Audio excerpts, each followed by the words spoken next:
The morning sun filtered through the thin curtains of a small, dimly lit room. On the desk lay a pile of rejection letters, some neatly stacked.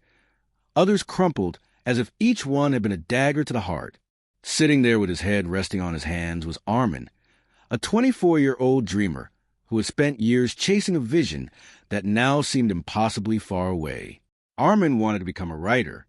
Not just any writer. He dreamed of touching people's lives through his words, of creating stories that healed broken hearts and rekindled hope in weary souls.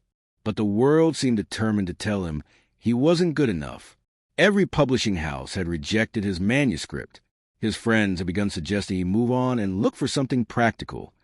Even his own father, who once supported him, now grew silent whenever Armin spoke about his dreams.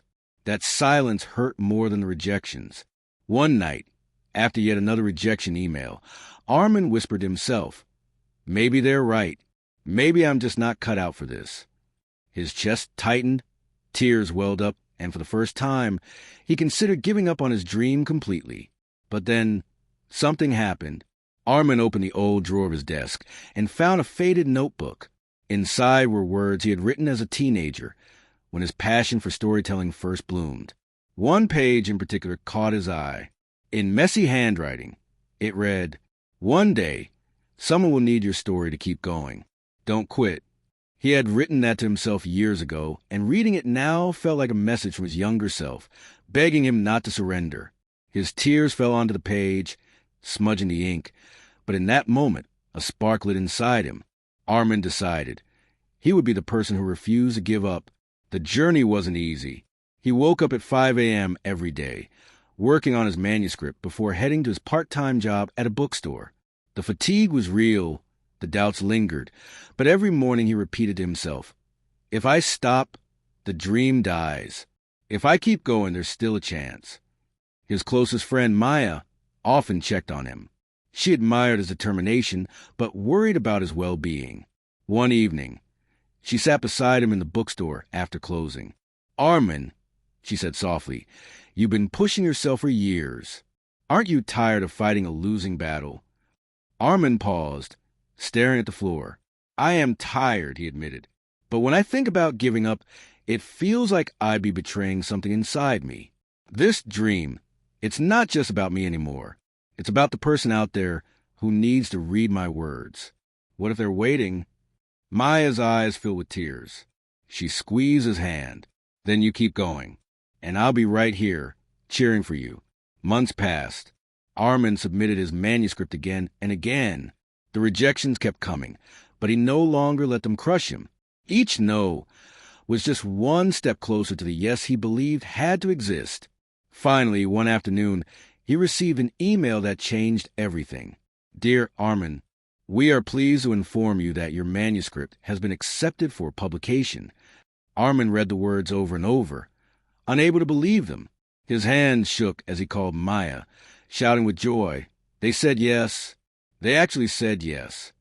When his book was finally published, it didn't become a bestseller overnight, but slowly it began reaching people.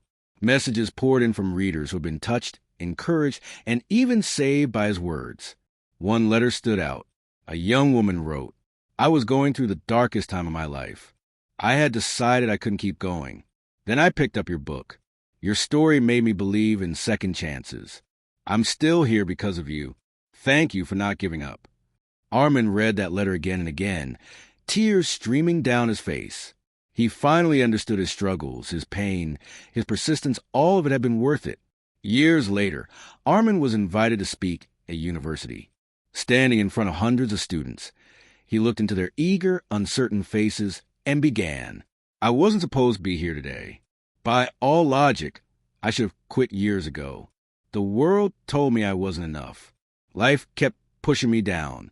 And truthfully, I almost gave up. But I didn't. I want you to know something: dreams don't come easy. They demand patience, sacrifice, and a stubborn heart that refuses to quit. You will hear no more times than you can count. People will doubt you. Even you will doubt yourself. But the moment you choose not to give up, that's the moment you win. I'm standing here, not because I'm special, but because I chose to be the person who refused to give up, and you could be that person too." The hall erupted in applause, but Armin wasn't thinking about the applause. He was thinking about a younger version of himself, the boy who once sat in a dimly lit room, surrounded by rejection letters. That boy had held on, and because of that, lives had been touched. This story is not just about Armin. It's about all of us.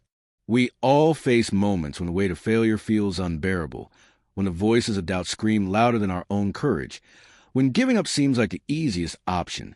But the truth is, every dream worth chasing will test you, break you, and demand everything from you. And yet, if you refuse to give up, something beautiful happens.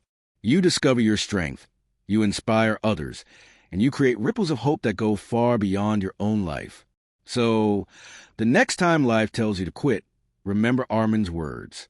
If I stop, the dream dies. If I keep going, there's still a chance.